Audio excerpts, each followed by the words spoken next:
I'm Daisy Martinez on ehow.com.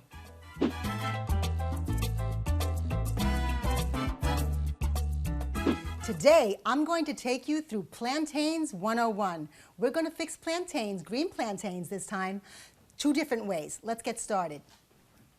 A green plantain is really an unripe plantain. If you let this go, it'll turn yellow with black spots, sometimes even all the way black. The starch that's in this plantain is going to convert to sugar, and that's what a sweet plantain is. Sweet plantains are wonderful for breakfast. You can't eat them raw. You really have to, like at least saute them, but they are absolutely delicious.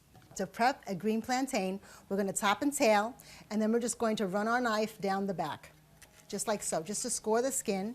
And then with the edge of the knife, you're going to work the skin away from the plantain, all the way down. Okay?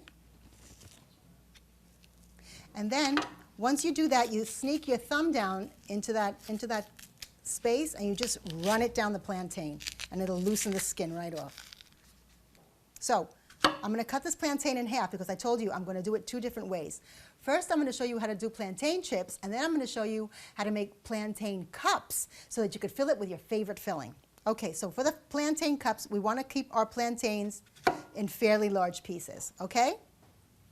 And I'm going to put them in salted water, well-salted water. So again, I want to avoid the plantains from turning dark. And then for the plantain chips, we're going to cut them a little, I guess about, is that an inch? Pretty close.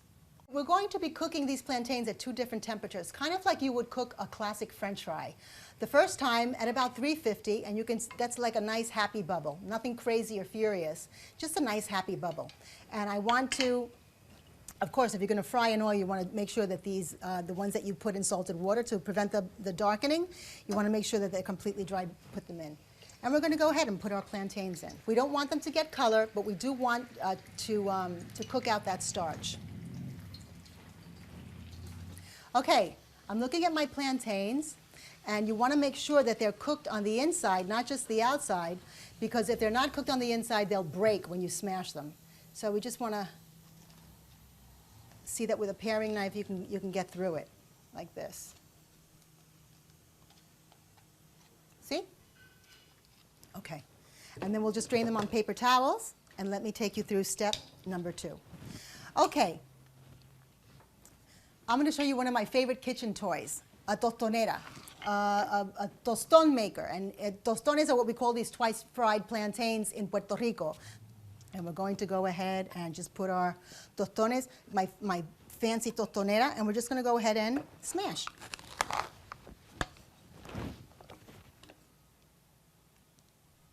I like it. Okay. And now I'm just going to set these aside because I'm going to show you another trick. I'm going to flip my fancy tostonera over,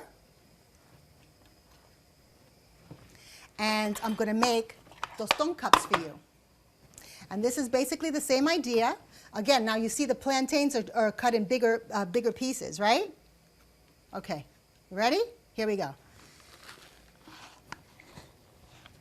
Really got to put my weight into that. And there we have beautiful little plantain cups, and I'm going to use my fork to help me lift them out. Again, if I hadn't cooked these through, these would have just broken apart. And I have a tray full of these that I made beforehand, and now I'm heating up the oil to that nice, furious fry. So it would be like a 400-degree. If you break part of the cup while you're taking it out, it's soft enough that you can just, pinch it together and it'll hold its shape. Okay. Again, we're going to check to see how hot our oil is, and we're just going to bring it up to speed in a second. We want those bubbles now really to dance. We'll put the cups in with the tostones, and you see that beautiful, furious bubble. And then we'll just ease the cups in because we want to be careful that they don't lose their shape. Okay, and you want them to get a beautiful golden brown. I don't want to put any more in because that oil is cha-cha-chaing in there. Okay. You can see you're getting some beautiful golden brown color as opposed to the pale first fry. That's what makes tostones so delicious, that extra fry. Okay, and now I'm going to show you what we're going to do with these beautiful plantain cups. And I mean, these are suggestions because I've made this today, but you can feel free to fill these little cups up with pulled pork, with Latin picadillo, with a delicious citrusy ceviche. Anything that is good for a bite is going to be amazing in these. We happen to have a couple of fillings. I have some beautiful guacamole that I made.